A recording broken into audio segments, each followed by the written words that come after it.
Hello everyone, and welcome to the History of Byzantium, episode 215, The Siege of Nicaea. Last time, we watched on as the major contingents of the First Crusade arrived at Constantinople. Alexios went to great lengths to court and control them, and above all else to get their armies away from the capital before they could do any damage. Having successfully moved them from Europe to Asia, the emperor directed them towards their first major target, the capital of the Sultanate of Rum, Nicaea. Nicaea was important for several reasons. It was the largest city in northwest Anatolia and essentially guarded the most direct route onto the plateau. The Crusaders had to take it in order to guard their supply lines as they made their way east. For the Romans, it was even more vital. Its capture would signal to the local Turks that they could no longer safely squat on imperial lands, opening up the possibility of retaking the wealthy west coast of Anatolia. Ideologically, the city had also come to be a thorn in the Byzantine side. Nicaea was a famous Christian city. It was the home of two major ecumenical councils, and for Muslims to hold it was a great shame. Possession of the city also gave legitimacy to the fledgling Turkic state. If Nicaea could be retaken, perhaps the Turks would be driven away from statehood. Maybe they would go back to just being tribal mercenaries who could one day be crushed as the Pechenegs had been. The foolishness of relinquishing Nicaea in the first place was evident to the Crusaders when they finally set eyes on it. The late antique walls stood 30 feet high, with over 100 towers dotting the circuit. Though these walls had been rebuilt many times over the past millennium, the scale of them was still intimidating. Even more dispiriting for the Crusaders was the fact that the western walls were built right up against Lake Ascanius. There was no easy way to put pressure on this side of the city, given that the lake is 25 miles long. So even if men patrolled its shores day and night, it would still be child's play for Turkish boats to land somewhere and gain access to the outside world. This was the challenge that the Christian force faced as they approached the city.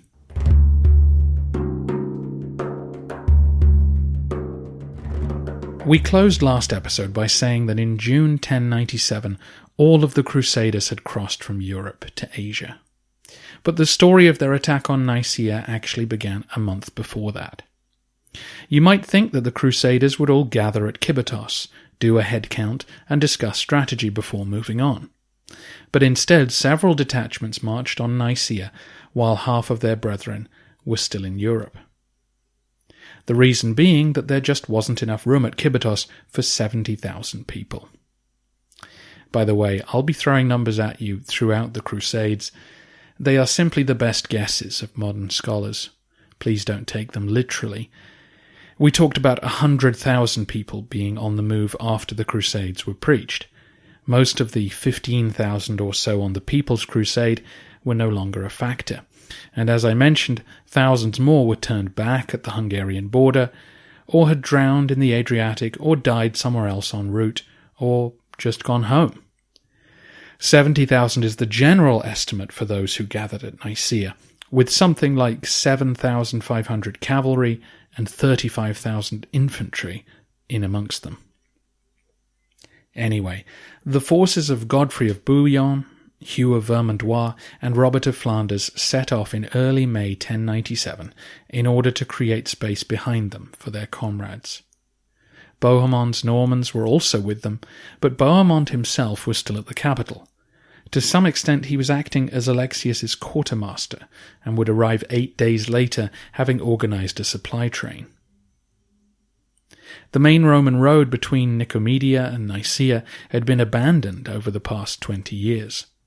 So the Crusaders had to clear the way, cutting back trees and other overgrowth. They also planted crosses in the ground along the route so that those following wouldn't get lost. the army reached Nicaea on the 6th of May and camped before it without much purpose until Bohemond arrived and they could be sure of their supply lines. This was actually a very dangerous week, during which a determined Turkic attack might have driven the Crusaders away. But despite the sight of 20,000 besiegers settling in down the road, no sortie came.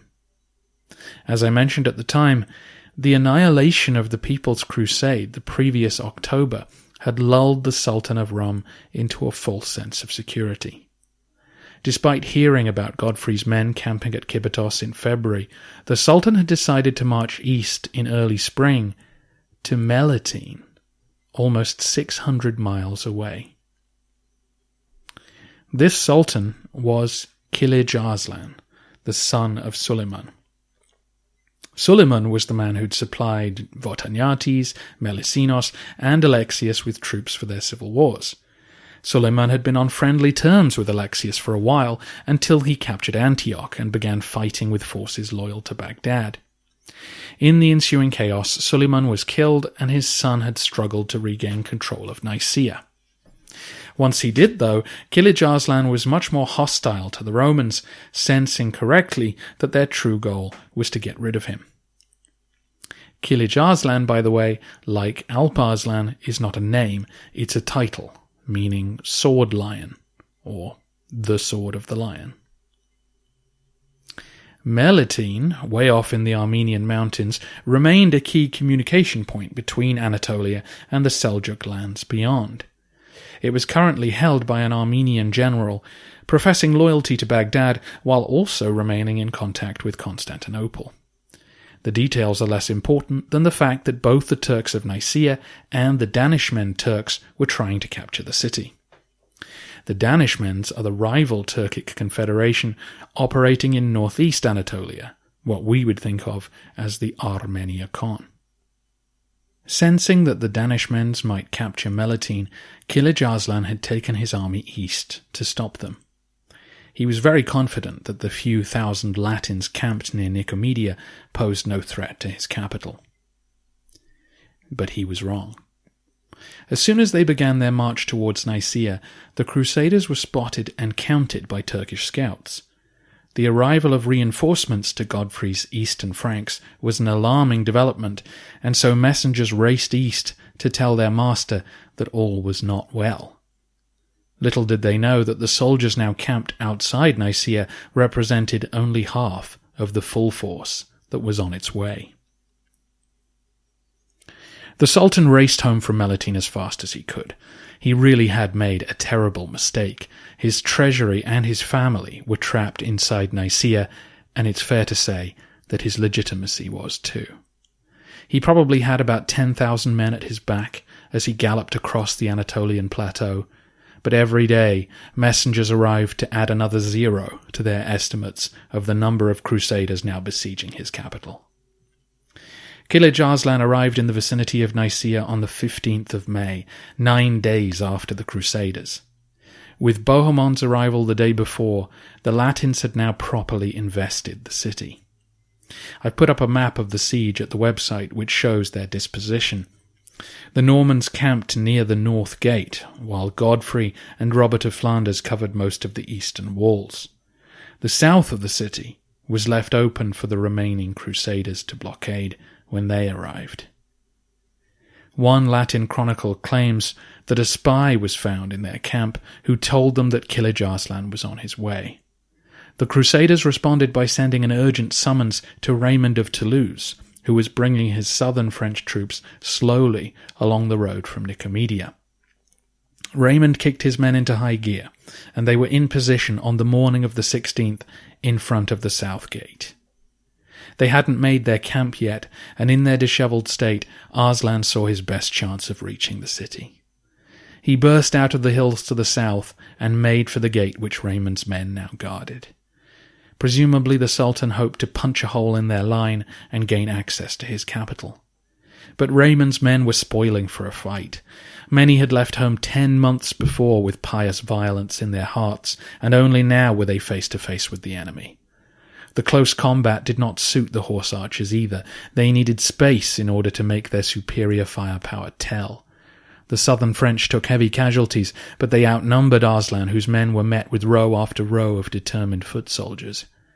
The longer the nomads stayed locked in combat, the more vulnerable they became, and sure enough, as the morning wore on, Bohemond and Godfrey appeared atop their horses in full armour, hundreds of experienced cavalrymen behind them.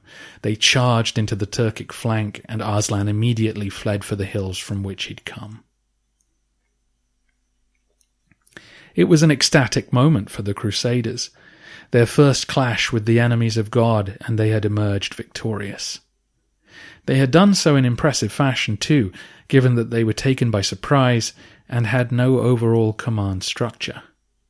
In traditional Byzantine fashion, a set of decapitated heads were dispatched to Constantinople for Alexios to show to the crowds, while another batch were catapulted over the walls of Nicaea as a warning. The emperor must have been pleased, right? His gamble seemed to be paying off. Latin muscle really could take on the Turks, and now the path was clear to grind Nicaea into submission. Perhaps. It's entirely possible, though, that Alexios was mildly disappointed by how events had played out.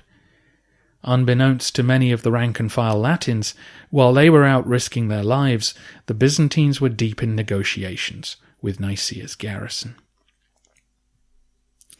Alexios was yet again in a difficult position.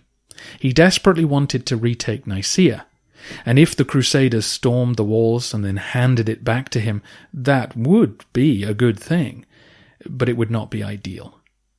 The emperor was well aware of the realities of war. He knew that if the Crusaders broke through the gates, they would sack the city. Regardless of its glorious Christian past and its Christian population, everyone knew how that would play out. Those were Roman citizens living in Nicaea, so obviously Alexios didn't want that to happen. And even if you take basic human sentiment out of things, those people were hard to replace. Not to mention the PR of it all. Talk about making a desert and calling it peace. Did Alexios want to be remembered as the man who brought Latins in to slaughter the Orthodox? There was also the politics to think about. The Crusaders had promised to hand over every Roman city they took, but what if they didn't? What if they changed their mind and decided to hold the city as a bargaining chip? Then they could call the shots. If you want Nicaea back, O Emperor, you better cough up. So despite calling the Crusaders to help him, despite directing them to Nicaea, and despite feeding and supplying them throughout the siege, Alexios didn't really want them to succeed.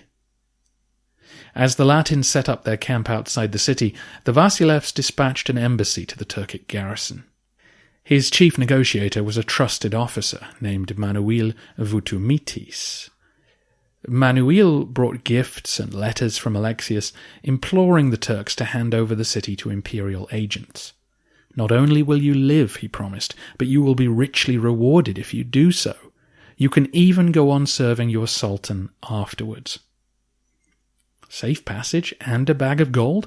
Come on, what are you waiting for? We're told that the soldiers were tempted, but when news came that Kilij Arslan was on his way, they showed Vutumitis the door. In the aftermath of the Sultan's defeat, Alexios increased his letter-writing campaign, but the Turks refused to buckle. They held out hope that Arslan would return to save them. Besides, the walls of Nicaea were very high. The garrison could see the Crusaders' moves hours ahead of time, and they only had to defend 3 sides of the city, remember. They had stockpiled plenty of food in advance, and they could still access the lake to get supplies and messages from the surrounding countryside. There was no reason to lose hope yet. Now that the Crusaders had the city surrounded, it was time to make some choices. A council of princes was formed so that the leading nobles could make decisions collectively. They established a common fund through which booty could be divided and expenses shared. And then they agreed to begin work on siege equipment, which they would use to take Nicaea's walls down. Given the size of the city's battlements, it was thought that bombardment would do little damage. but catapults were built to try and at least clear defenders away from a section of the walls. Various assaults were made over the coming weeks. An attack using scaling ladders was easily foiled, while some of Godfrey's men constructed a bombardment screen using oak beams, which collapsed, killing 20 men. The more experienced Raymond had a master craftsman build him a testudo, a sturdy, sloping-roofed bombardment screen which survived the rain of missiles the defenders threw at it. His men used it to undermine a tower on the southern walls by the 1st of June. Having dug below its foundations, they inserted strong beams to hold it in place. Then, once the tunnel was deep enough, they filled it full of branches and kindling and set it on fire. When the beams burnt through, the top of the tower suddenly collapsed. But it was nearly nightfall, and the Crusaders couldn't press an attack. When they awoke the next morning, they discovered that the Turks had worked through the night to reinforce that section, and no attack would be possible. As the siege wore on, Alexios crossed the Bosphorus and set up shop at Pelikanos, which was on the other side of the Gulf of Nicomedia from Kibetos. From there he could keep tabs on the siege while also directing the supply train. A vast fleet of ships was going back and forth to Kibetos, bringing food and materials from across the Byzantine world. Wagons choked the road from Nicomedia to Nicaea. The emperor was determined that the besiegers should not want for anything. Despite this vital effort, some in the Crusader camp questioned why the emperor was not amongst them, which seemed like a reasonable question, given they were risking their lives to retake his city. Anna says that he did not want to camp with the Latins, utterly outnumbered as he would have been, which is a perfectly reasonable excuse. When the emperor went on campaign with his own army, the entire camp was built around him. Everyone knew their place. If a night attack came, no one would trample through the imperial tent to get to their post. No such guarantee could be made for the Crusaders, nor should Alexios have given potential assassins such an opportunity to get to him. As Anthony Cordelis points out, his presence would have made no difference to the siege. The Crusaders had all the men they needed. He was better placed out of harm's way, making sure that the supplies kept moving. Feeding 70,000 people for the duration of a 7-week siege was a serious challenge, and even the anti-Byzantine historians have nothing negative to say on this point. Nevertheless, his absence was commented upon, and has been ever since. By the 3rd of June, the final Crusaders had arrived at Nicaea. The men under Stephen of Blois and Robert of Normandy now made camp outside the walls. But after they'd been there for a week, the Council of Princes agreed that their tactics weren't working. It was clear that as long as the Turks had access to the lake, their blockade would have no bite. Every time they assaulted the walls, the defenders met them with vigour. Their morale didn't seem to be depleted by a month behind human bars. In fact, the Turks had responded to decapitated heads being hurled at them by dangling the bodies of dead Crusaders over their battlements and leaving them to rot in the sun. The council sent word to Alexios that he needed to bring ships over to the lake to complete the encirclement. The only problem was that there was no navigable river leading to Lake Ascanius. But the emperor agreed with their suggestion and had some ships dragged ashore. He then mounted them on oxen-drawn carts, specially built to carry this strange cargo. It took another week for these vessels to be dragged the 18 miles to the lake, but once they were afloat, manned by Byzantine crews, the siege could approach its endgame. The boats were launched at dawn, blaring trumpets and carrying imperial standards, causing panic in the city. The next day, a general attack was planned to try and seize a tower and open the gates. But of course Alexios didn't really want this to happen. So in advance of the attack, he dispatched Vutumites into the city to negotiate. Manuel carried with him another letter from Alexios, signed in gold ink, urging the garrison to accept his generous offer or be butchered in the streets. The Turks agreed. The next day, the 19th of June, the Byzantines joined in the full-scale attack on the walls. But unbeknownst to the Crusaders, Vutumites' men entered the city peacefully and raised imperial banners over the ramparts. Trumpets blared, announcing that the city had been taken. Cries of "Glory to thee, O God!" went up around the walls. But for those with their blood up, it was an anticlimactic conclusion, and some sheathed their swords, frowned, and asked, "Is that really it?" As Anna explains, the Byzantine troops inside Nicaea were now intensely vulnerable. They were far smaller in number than the Turkic garrison, not to mention the Crusaders. If either side had turned on them, they would have been toast. So they quickly began sailing small groups of Turks across the lake from where they could ride to Alexios' camp. The emperor duly handed over gifts and coins as promised, and as was his wont, offered them even greater riches if they would switch sides.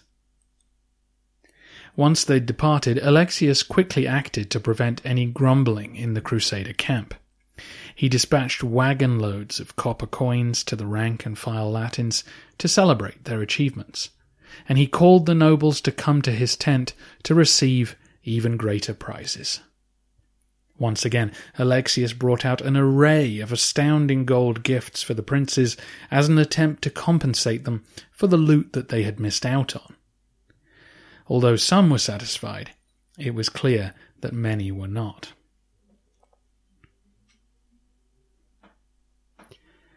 The recovery of Nicaea was an outstanding Byzantine achievement. If you look at where Alexios was just 2 years earlier, there seemed no way he would be able to land a punch on the Turks. Now his banners waved in the breeze over Nicaea, and Kilij Arslan was in retreat. It was a masterful display of Byzantine diplomatic, logistic, and military capabilities. But that's the thing. Many in the Crusader camp saw it as a Byzantine achievement. It didn't feel like an Allied victory.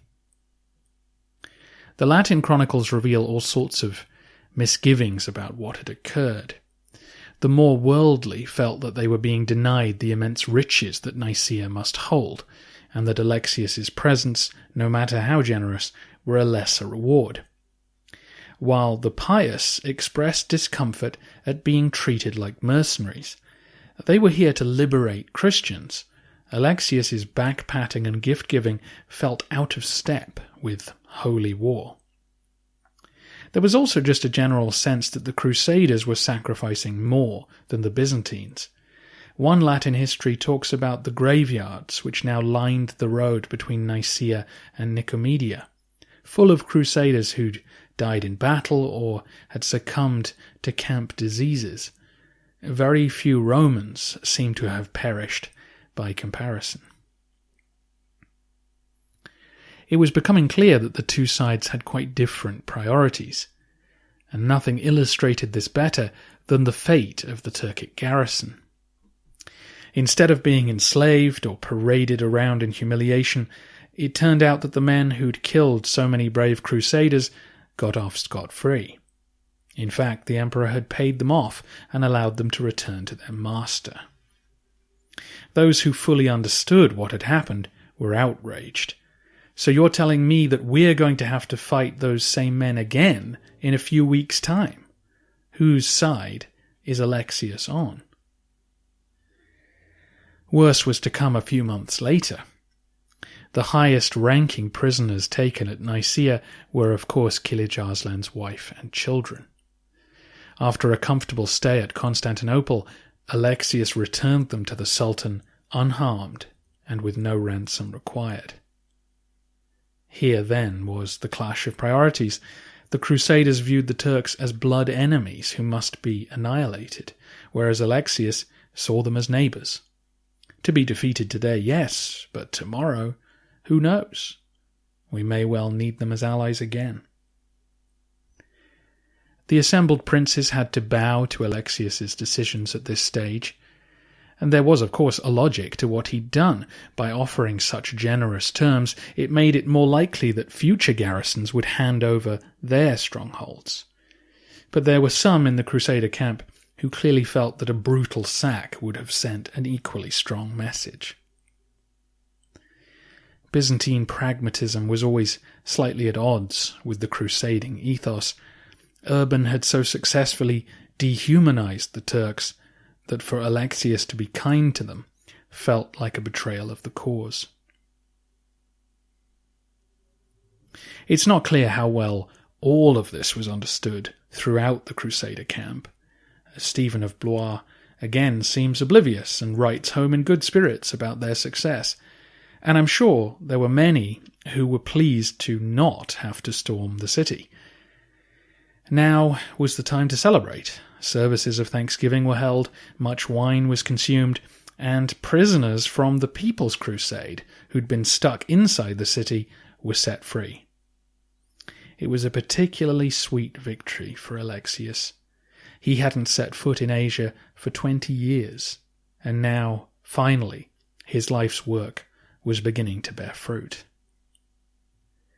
In her history, Anna praises her father for pulling the wool over Latin eyes. But in the moment, the Vasilevs gave no hint of that. The full details of what Vutumitis had done were kept hidden, and he was full of praise for the Crusaders, again trying to overwhelm them with his generosity and kindness. Next time, the Crusaders begin their long march across Anatolia. Well aware of the dire threat they present, Kilij Arslan begs the Danishmends to lend him some troops and picks his spot for an ambush. The two sides would meet near Dorylaeum for a battle that would determine the fate of Western Anatolia.